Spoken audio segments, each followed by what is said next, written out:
నమస్కారం సంగనమట్ల గారు. నా పేరు రఘునందని. నేను మన తెలంగాణ కళారత్నాలని యూట్యూబ్ ఛానల్ పెట్టాను. మీ కళా ప్రయాణం గురించి చెప్పండి గురువుగారు. అయ్యా నమస్కారం రఘు గారు. మీరు మాకు బాగా సన్నిహితులు, మీ కుటుంబం బాగా సన్నిహితం. కారణం ఏంటంటే మీ నాన్నగారు చౌటి భాస్కర్ గారు తెలంగాణ ప్రాంతంలో జగమెరిగిన కర్ణాటక సంగీత విద్వాంసులు. మాకు వారితో ఉన్న స్నేహం, ధర్మపురిలో వారిని కచేరీలు పెట్టించి మేము ఏర్పాటు చేసుకున్న ఆ గాన మాధుర్యం ఇప్పటికీ మాకు ఒక్కసారి ఆ జ్ఞాపకాలలోకి తీసుకువెళ్తుంది. చాలా సంతోషం. వారి కుమారులుగా మీరు ఇక్కడ ఈరోజు ఇంటర్వ్యూ చేయడానికి నన్ను పిలవడం, మీ ఛానల్కు ప్రేక్షకులకి నమస్కారాలు తెలియజేస్తున్నాను.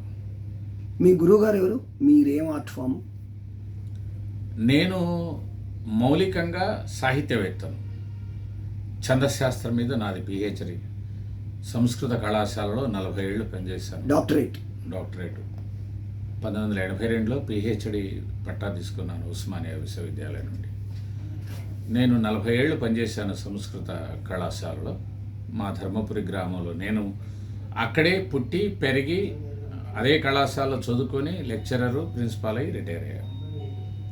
ధర్మపురి గ్రామం చాలా ప్రాచీనమైనటువంటి కళాకేంద్రం, పుణ్యక్షేత్రం, తీర్థరాజం గోదావరి ప్రవహిస్తుంది పక్క నుంచే, ఒడ్డూర్సి. అక్కడ ఈ సంస్కృతి సంబంధమైన కళల సంబంధమైనటువంటి చైతన్యం చాలా ఎక్కువ. అందువల్ల మేము సాహిత్యంతో పాటుగా మా మేనమామ గారు ఆ ప్రాంతంలో సుప్రసిద్ధ సంగీత విద్వాంసులు అయిన చాచం కిష్టయ్య గారి వద్ద కర్ణాటక సంగీతం నేర్చుకున్నాను. భాస్కర్ గారు మాకు అలాగే పరిచయం. మా మామగారి దగ్గర భాస్కర్ గారు కూడా సంగీతం నేర్చుకున్నారు. నేను కచేరీల స్థాయికి వెళ్ళి కొన్ని కచేరీలు కూడా చేశాను. పౌరాణిక పద్య నాటకాలు మా ఊర్లో బాగా వేస్తారు. సంస్థ పేరు శ్రీ లక్ష్మీ నరసింహ నాట్య మండలి. రేపటి సంవత్సరానికి 90 ఏళ్ళు దానికి, అంటే 1936లో ప్రారంభమైంది. నేను 3వ తరం నటుడిని. అంటే ఒక పక్క సాహిత్యం, మరొక పక్క సంగీతం, దాంతోపాటుగా ఈ కళారంగంలో నాటకం కూడాను. నేను గత 55 సంవత్సరాలుగా నాటకాలు వేస్తున్నాం. మా మండలి ద్వారానే వేస్తున్నాం. అవిచ్ఛిన్నంగా వేస్తున్నాం. ఇప్పుడు 90 ఏళ్ళు గడిచినా కూడా. ఎందుకు అవిచ్ఛిన్నం అంటే, సహజంగా నాటక సంస్థలు ఔత్సాహికులైన వాళ్ళతో కొంతకాలం వేసి కనుమరుగవుతాయి. మా ఊర్లో అది జరగలేదు. కారణం, మా ధర్మపురి పుణ్యక్షేత్రమే కాకుండా శ్రీ లక్ష్మీ నరసింహస్వామి అక్కడ చాలా సుప్రసిద్ధమైన దైవతం. బ్రహ్మోత్సవాలు ప్రతి సంవత్సరం జరుగుతాయి. పెద్ద బ్రాహ్మణ అగ్రహారం, 500 బ్రాహ్మణ కుటుంబాలు ఉంటాయి. అక్కడ ఈ కళలకు బాగా గౌరవం, మర్యాద, ప్రేమ, ఆస్వాదించే వారి సంఖ్య కూడా అధికం అయిన కారణంగా బ్రహ్మోత్సవాల్లో ప్రతి సంవత్సరం మేము ఈ శ్రీ లక్ష్మీనరసింహ నాట్య మండలి ద్వారా నాటకాలు వేస్తాం. ఇప్పుడు అయితే మేము అన్ని పౌరాణిక పద్య నాటకాలు వేస్తాం. తెలంగాణలో పౌరాణిక పద్య నాటకాలకు పెట్టింది పేరు ధర్మపురి లక్ష్మీనరసింహ నాట్య మండలి. నేను ఒక 5 సంవత్సరాల క్రితం తెలంగాణ ప్రభుత్వం సాంస్కృతిక వ్యవహారాల శాఖ సహాయంతో 85 ఏళ్ల పండుగ చేశాం. అశీతి మహోత్సవాలు అనే పేరుతో పూజ్యులు రమణాచారి గారు తదితరులైన పెద్దలందరూ కూడాను ధర్మపురికి వచ్చి వృద్ధ కళాకారులందరినీ సన్మానం చేసి 2 రోజుల పాటు జరిగింది. 2 రోజుల్లో 2 నాటకాలు మా సంస్థ నుంచే నాటకాలు వేశారు. వీరపాండ్య కట్టబ్రహ్మణ అనే ఒక చారిత్రక నాటకం, దాంతోపాటుగా ఒకరోజు అది, తెల్లవారు రోజు రాయబారం వేశాం. మీరేం పాత్రలు వేస్తారు? నేను శ్రీకృష్ణుడి పాత్ర, గయోపాఖ్యానంలో శ్రీకృష్ణుడు వేస్తాను. వీరపాండ్య కట్టబ్రహ్మణంలో మహామంత్రి వేషం వేస్తాను. అలాగే రాయబారంలో కృష్ణుడు, తర్వాత కర్ణుడు, భీష్ముడు, విదురుడు లాంటి పాత్రలు చాలాసార్లు. పరిషత్తులకు వెళ్ళి ఏమైనా రివార్డ్స్ ఏమైనా గెలిచారు? పరిషత్తులకు తక్కువగా వెళ్ళడం అలవాటు మాకు. తెలంగాణలో బాగా లోతులకు వెళితే ఉత్తర తెలంగాణలో విశేషంగా ఆదిలాబాద్, కరీంనగర్, నిజామాబాద్ వాళ్ళకి పరిషత్తులకు వెళ్ళే అలవాటు తక్కువ. ఓకే. అంటే ఆ సంస్కృతి, ఆ పరిషత్ సంస్కృతి మాకు లేదు. లేదు. ఒక రకంగా మేము ఈ పరిషత్తులను, నేను ఒక నాటకాభిమానిగా, నాటక ప్రయోక్తగా, నాటక దర్శకుడిగా, నాటక రచయితగా వ్యతిరేకిస్తాను. ఓకే. పరిషత్తు అనారోగ్యకరమైన వాతావరణాన్ని నాటక రంగాన సృష్టించింది. అబ్బా. అందువల్ల మాకు అది ఎక్కువగా ఇష్టం ఉండదు. అయినప్పటికీ మేము అవిచ్ఛిన్నంగా నాటకాలు వివిధ ప్రాంతాల్లో వేశాం. ఎక్కడెక్కడ వేశారు మాస్టర్? ఈ హైదరాబాద్లో త్యాగరాజ గాన సభలో మొత్తం 10 జిల్లాల నాటక పౌరాణిక 10 నాటకాల ప్రదర్శనలు ఏర్పాటు చేసినప్పుడు మా కరీంనగర్ నుంచి పిలిచారు. మేము కరీంనగర్ జిల్లా. తెలంగాణలో ఎట్లా ఉంది పౌరాణిక జీవనోపాధి? బాగుందా? ఉపాధి లేదు, కొంత ఇప్పటికీ కూడా ప్రదర్శిస్తుంటే చక్కగా వస్తారు. తర్వాత పౌరాణిక నాటకాల్లో మన ప్రాంతంలో మేము బాగా ప్రసిద్ధులం కావడమే కాకుండా, నేను ఒక సాహిత్యవేత్తగా, ఒక నాటక రచయితగా సమకాలంలో ఆ నాటకాలకు ప్రాచుర్యం లేదా ప్రసిద్ధి, ఆకర్షణ రావడానికి రకరకాల ప్రయోగాలు చేయడం జరిగింది. మా ప్రాంతాల్లో కరీంనగర్, జగిత్యాల్, ఆదిలాబాద్, మంచిర్యాల్, చెన్నూర్, నిర్మల్, తర్వాత నిజామాబాద్, ఈ ప్రాంతాల్లో వరంగల్, హైదరాబాద్లో త్యాగరాజ గాన సభ, రవీంద్ర భారతిలో వీరపాండ్య కట్టబ్రహ్మణ నాటకం వేశాం. అది చారిత్రక. మీరు ఏమైనా నాటకాలు కానీ లేకపోతే పౌరాణికాలు ఏమైనా రాశారా? నేను చారిత్రక నాటకాలు 2 రాశాను. ఒకటేమో ప్రతాపరుద్ర విజయం, రవీంద్ర భారతిలో మేము ప్రపంచ తెలుగు మహాసభల్లో వేశాను నాటకం. అప్పుడు రమణాచారి గారు, తర్వాత బాగా హిట్ అయింది. మాది ఒకటే నాటకం, ఇంకెవరికి అవకాశం రాలేదు, మేమే వేసాం. అది కూడా సాహిత్య రూపకం. అది నేనే రాసి 20 రోజుల్లో దర్శకుడినిగా ఉండి, ప్రధాన పాత్రలో శివదేవయ్య పాత్రలో ఉండి, రుద్రుడితో పాటు ప్రతాపరుద్రుడు అంటే 2వ రుద్రుడు, రుద్రమదేవి మనమడు, ఆ ప్రభు కొలువులో చాలా గొప్ప సాహిత్య సేవ చేసిన ప్రభు ఆయన. చాలా మందికి తెలియదు, నేను నాటకం వేశాక తెలిసింది. నా వయసు ఇప్పుడు 72 అండి. మీరు ఎప్పటి నుంచి చేస్తున్నారు నాటకాలు? నేను 9వ తరగతి 8వ తరగతిలోనే ప్రారంభం చేశాను నాటకాలు వేయడం. తర్వాత గిరీశం పాత్రలో, కన్యాశుల్కంలో గిరీశం ఏకపాత్ర వేయడం అనేది అప్పుడు చిన్నపిల్లలమైనా నేను బాగా గంభీరంగా ఉంటుంది కదా. కంఠం గంభీరమే కాకుండా నేను దాదాపు ఒక 40 రాగాల్లో పద్యాలు పాడగలను. ఎందుకంటే అనేకంగా కర్ణాటక సంగీతంలో ఉండేటువంటి రాగాల్లో ఉండేవి అనేక కీర్తనలు నేర్చిన కారణం ఒకటైంది. తర్వాత మా దగ్గర ఉన్న మా పెద్దలు, తర్వాత అక్కడ ఉన్నటువంటి పక్కవాద్యాలు, వీటి కారణంగా కూడాను, తర్వాత కొంచెం ప్రయోగం చేయాలి అని పద్ధతిలో నాటక రంగంలో కొన్ని రాగాలు ఉపయోగంలో ఉండవు. ఎక్కువగా ఉండేది ఏమిటి, బిలహరియో లేకుంటే కళ్యాణనో ఇట్లాంటి ఉంటాయి, మాల్కోసనో ఇట్లాంటివి కాకుండా హంసానంది, హంసధ్వని ఇట్లాంటి విశేష రాగాల్ని కూడా నాటకాల్లో పెట్టి సుమారు నేను గయోపాఖ్యాన నాటకంలో కృష్ణుడి పాత్రధారిగా సుమారు ఒక 30 రాగాలు, 40-50 పద్యాలు, దాదాపుగా ఒక 80 పైన డైలాగులతో, అది చాలా పెద్ద నాటకం. ఆల్ ఇండియా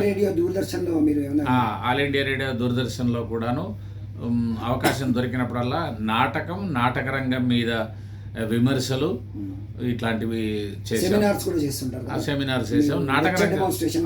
అవును. అంతేకాకుండా నా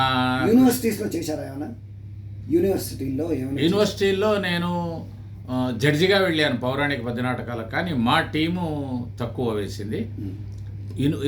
తెలుగు విశ్వవిద్యాలయం పోటీల్లో మేము పాల్గొన్నాం. సూర్యాపేటలో కూడాను మేము నాటకాలు వేయడం జరిగింది. ఈ ప్రాంతాల్లో, అనేక ప్రాంతాల్లో పౌరాణికాలు, చారిత్రకాలు, వీటితో పాటు సాంఘికాలు కూడా వేశాం. ఇప్పుడు సాంఘికాలు సుమారుగా మానివేశాం. ఆంధ్రప్రదేశ్లో ఉండే టీమ్స్కి మన టీమ్స్కి తేడా ఏంటి? ఆంధ్రప్రదేశ్లో అంటే ముఖ్యంగా తెలంగాణ ఇతర ప్రాంతాల్లో ఉండే చోట్ల వాళ్ళు ఎక్కువగా అరుపులు మనం వాళ్ళకి ధీటుగా సమర్పించగలమా ప్రోగ్రామ్స్? తప్పకుండా మనది చాలా అందంగా ఉంటుంది. నేను ఇటీవలి అనుభవం ఒకటి చెప్తాను. ఒక 5-6 నెలల క్రితం గుంటూరులో వేసి వచ్చాం నాటకం ఒకటి.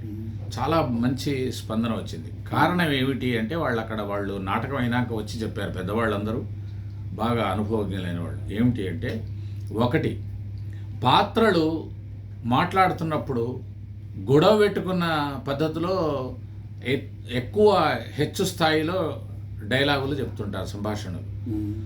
అంటే అది ప్రేమగా మితంగా మెల్లగా చెప్పాల్సింది కూడా ఎక్కువ చెప్పడం. కారణం ఆ వ్యవస్థ కూడా కారణం లోపం ఏంటంటే మైకులు. మేమేం చేస్తామంటే, నేను మా ధర్మపురిలో చేసిన ఒక ప్రయోగం, తప్పనిసరిగా వేదిక మీద 6 పాత్రలు ఉండని 7 పాత్రలు ఉండని కాలర్ మైక్స్ ఎవరి దగ్గర వాళ్ళు ఉంటాయి. దానివల్ల మేము కదలికలు అంటే మూమెంట్స్, దూరంగా వెళ్ళడం, దగ్గరగా రావడం, ఆత్మీయ ఇట్లాంటి వాటన్నిటికీ ఉపన్యాసకుడు మైక్ ముందర పట్టుకొని ఉపన్యాసం చెప్పినట్టుగా నాటకాలు వేయడం కుదరదు. ఎక్కడో ఉంటాడు, ఏదో మాట్లాడతాడు, ఆ విషయం మాట్లాడతాడు, మెల్లిగా మాట్లాడతాడు, రహస్యం చెప్తున్నట్టు ఉంటాడు. ఇవన్నీ కూడా ఇవన్నీ తప్పనిసరిగా సూక్ష్మంగా ఉంటాయి. కాలర్ మైక్ వాడితేనే కుదురుతుంది. మాకు అన్ని రకాల ఎక్విప్మెంట్ ఉన్నాయి. మా నాట్య మండలి సమృద్ధిగా డబ్బున్నది కనుక మేము అవి పెట్టుకొని చక్కగా మాట్లాడతాం. రహస్యంగా చెప్పాల్సింది కూడాను హాయిగా చెప్పేస్తాం. ఆ ముందర మైకులే ఉండవు. ఈ మైకుల వల్ల ఇంకొక ఇబ్బంది కూడా ఉన్నదండి. కెమెరామన్లు, వీడియోగ్రాఫర్లకు అవి మనిషిని అడ్డుపడతాయి. కృష్ణ పాత్రధారిగా ఉన్నటువంటి వ్యక్తి కృష్ణుడు తన ముఖ కవళికలు చూపుదా అనేటప్పుడు ఈ మైకును గొట్టం అడ్డం వస్తుంది. అందుకని మాకు అలాంటివి ఉండదు. అదొకటి మేము చేసే.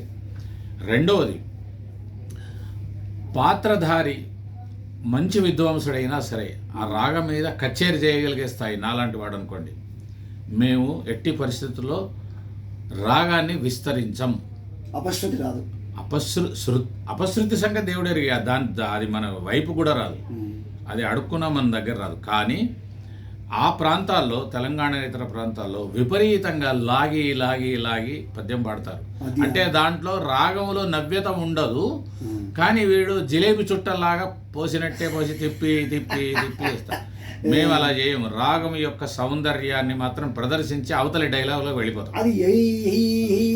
దానివల్ల ఏం ప్రయోజనం ఉన్నది? ఇప్పుడు నవ్యత లేనప్పుడు రాగం 10 సార్లు అదే ఆలాపిస్తే ప్రేక్షకుడు కూడా విసుగు.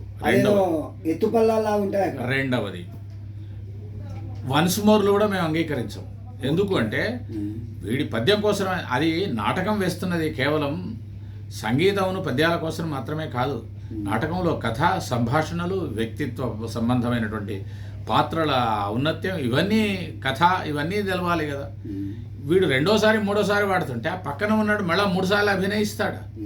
కృష్ణుడు పాడుతున్నాడు, పక్కన ఉన్న అర్జునుడు వినయంగా నిలబడు చేతులు కట్టుకున్నాడు. కింద వనసుమోరు అంటే వాడు మళ్ళా కూడా చేతులు కట్టుకొని మళ్ళీ నిలబడాలి, మళ్ళీ అభినయించాలి. ఇలా అభినయంకి అయితే వనసుమోరు ఉండదు కదా. కాబట్టి పద్యాన్ని కూడా వనసుమోరు అనే మాట సరైనది కాదు. తర్వాత సకాలంలో పూర్తి అవుతుంది నాటకం. అందుకని దాన్ని మేము పూర్తిగా పరిహరించాలని నా భావన మాత్రమే కాదు. ఎన్ని ప్రదర్శనలు ఇచ్చారు? అనేకంగా ప్రదర్శనలు ఇచ్చాం. అనేక నాటకాలు, వేల దాకా ఎక్కడ ఉంటుంది. అవన్నీ వట్టివి. మన ఊరికే కబుర్లు చెప్పడానికి, పెద్దరికాలు చెప్పుకోవడానికి ఉంటుంది, కానీ వేలు ఉండదు. ఎందుకు అని అంటే 200-300 వేసి, అంతకంటే ఎక్కువ ఉండదు. వేయించుకునే వాళ్ళ సంఖ్య తగ్గిన కారణంగా యూత్కి ఏం అడ్వైజ్ ఇస్తారు? ఈ కళారూపము ఇంకా మనగలగాలి, జీవనోపాధి ఇంకో తరాలు బ్రతకాలంటే ఏం చేయాలి? యూత్ ఏం చేయాలి? జీవన ఉపాధి అనే శబ్దాన్ని పక్కన పెట్టండి. దానికోసం బతకడం అంటే కష్టం అవుతుంది. ఆ మనిషి తర్వాత జీవితంలో ఖర్చులు పెరిగి, కుటుంబం పెరిగి, భార్య పిల్లలతోటి దీని మీద బతకడం అసాధ్యం.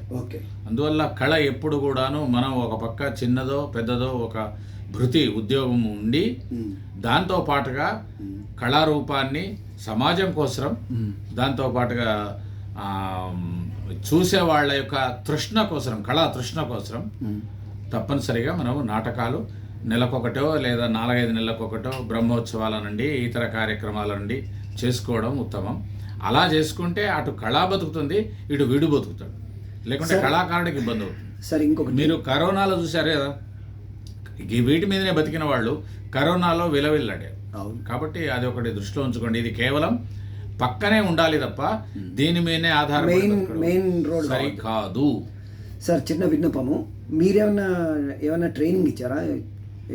ఎవరికైనా శిష్యులు మీరేమైనా తయారు చేశారా? నేను దర్శకుడిగా ఉండగా మా ఊర్లో ఉన్నటువంటి నటులకు వాళ్ళకి నేర్పడం, ఇంకొకటి కూడా మా మీద ఉన్న బాధ్యత ఏమిటంటే 90 సంవత్సరాల నాటక సంస్థ అంటేనే చాలా గొప్ప విషయం. అవును, అసలు అది వినడానికే అద్భుతంగా ఉంటుంది.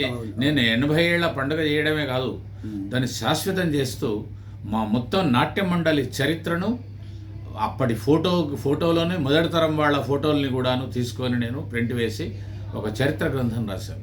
ఓకే, అది అదొక విశేషం. అది సావనీరు ఆ చరిత్ర శ్రీ లక్ష్మీనరసింహ నాట్య మండలి చరిత్ర అశీతి మహోత్సవాల్లో చేసింది. అది రమణాచారి గారే దాన్ని ఆవిష్కరించారు. అయితే మేము ఇప్పుడు 3వ తరం వృద్ధులం అయ్యాం. పాత్రలకు ఉచితంగా ఉండదు, లేదా గాత్రం దెబ్బతింటుంది. మనం ఇట్లాంటి సందర్భాల్లో జాగ్రత్త పడాల్సిన విషయం ఏంటంటే కొత్త తరాన్ని మనం ఈ దీంట్లో ప్రవేశపెట్టాలి. అట్లా అప్పుడు ఏమవుతుంది, 4వ తరం యువకులు వస్తే మనం ఆ తర్వాత ముందు కుర్చీలో కూర్చొని మన అనుభవాన్ని వాళ్లకు అందించవచ్చు. అలాంటి ఆలోచనలు ఉన్న కారణంగా మా దగ్గర ఉన్నటువంటి యువకుల్ని, ముఖ్యంగా ఉద్యోగస్తులుగా ఉండి రాత్రిళ్ళు మనకు రిహార్సల్కి అందుతారు అనుకునే వాళ్ళని, చక్కటి గాత్రం ఉన్న వాళ్ళని, కొద్దిగా గొప్ప అభినయం అంటే మెరుగులు దిద్దేలాగా వాళ్ళని స్వీకరించి వాళ్లకు చిన్న చిన్న పాత్రలతో ప్రారంభం చేయించి పెద్ద పాత్రల దాకా తీసుకొని వచ్చి నేర్పడం అనేది ఒక దర్శకుడిగా తర్వాతి తరాలకు అందించాలన్న దృష్టితో చేశాను. ఆ విధంగా నేను ఒక పక్క కళాశాల ప్రిన్సిపాల్ని కాబట్టి నాకు ఎక్కువగా అవకాశం లేకున్నా దర్శకుడిగా ఎప్పుడు సెలవు దొరికినా బాధ్యతలు తీసుకున్నప్పుడు వాళ్ళని తయారు చేయడం, వాళ్లకు ఈ కళ పట్ల ప్రేమ కలిగించేలా చేయడం అనేది చాలా ముఖ్యమైనటువంటి లక్ష్యంగా కొనసాగాం. ఇంకేమైనా ఉన్నాయా మాస్టర్? విద్యార్థులు స్కూల్ దశలోనే టీచర్లు మిగతా ఎడ్యుకేషనల్ కరికులంతో పాటుగా తప్పనిసరిగా చిన్న చిన్న నాటకాలు వేయిస్తేనే నాటక రంగం దాని పట్ల ప్రేమ తరువాతి తరంకు అందుతుంది, లేకుంటే ఇప్పుడు స్కూల్ అంటే కేవలం ర్యాంకులను ఫీజులు ఇదే వ్యవహారం అయింది. వాడికి ఫీజు మనకు ర్యాంకు. అలా కాకుండా కళాతృష్ణ పెరగాలే. నిజంగా కూడాను ఒక చిన్నపిల్లాడు ఒక నాటకం స్కూల్లో వేస్తున్నాడంటే పేరెంట్స్ వచ్చి చూసి, తన పితరులు వచ్చి చూసి ఎంతో ఆనందిస్తారు.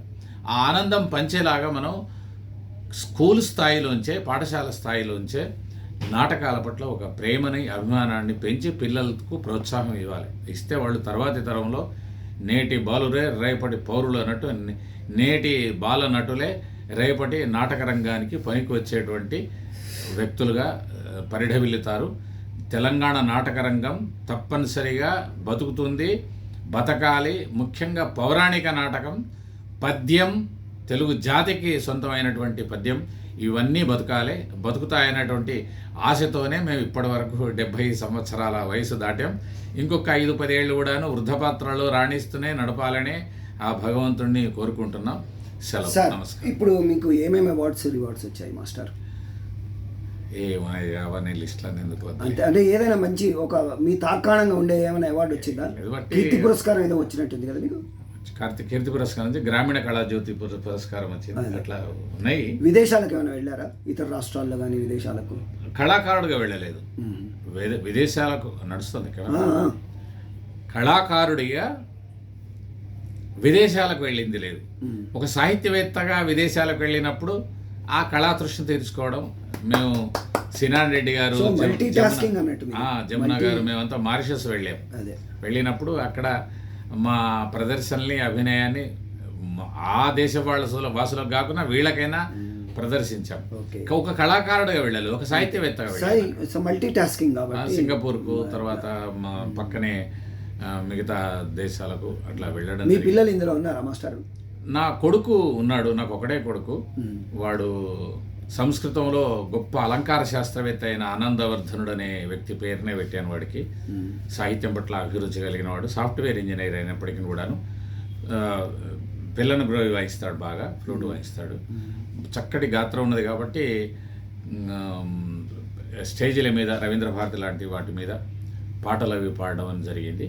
తర్వాత వాడి దుర్యోధన ఏకపాత్ర లాంటివి కూడా అప్పుడప్పుడు వేసి నాటక రంగానికి కొంత నేనున్నాను, మా నాన్న పేరు నిలబెడతాననేలాగా వాడు అప్పుడప్పుడు మీ జీవితం కళా సంపూర్ణంగా కళా జగతిలో మీరు ఇంకా వెలుగొందాలని మా తెలంగాణ కళారత్నాలు ఛానల్ తరఫున మేము కోరుకుంటూ, మీరు టైం కేటాయించి మాకు ఇంటర్వ్యూ ఇచ్చినందుకు ఇంకొక విశేషం చెప్పాలి. చెప్పండి మాస్టర్. ఇంతకుముందు గత ప్రభుత్వంలో ఉండగా రమణాచార్య అధ్యక్షులుగా నేను, తడకమళ్ళ రామచంద్రరావు, ఒక 4-5 కలిసి ఈ నాటక రంగాన్ని అభివృద్ధి చేయడానికి ఒక కమిటీ వేసింది గవర్నమెంట్. ఆ కమిటీలో మెంబర్గా ఉండి మేము ఈ అభివృద్ధికి సంబంధించిన సూచనలు ముసాయిదా తయారు చేశాం. ముఖ్యంగా నంది నాటకోత్సవాలు ఉమ్మడిలో ఉండేవి, ఉమ్మడి రాష్ట్రంలో.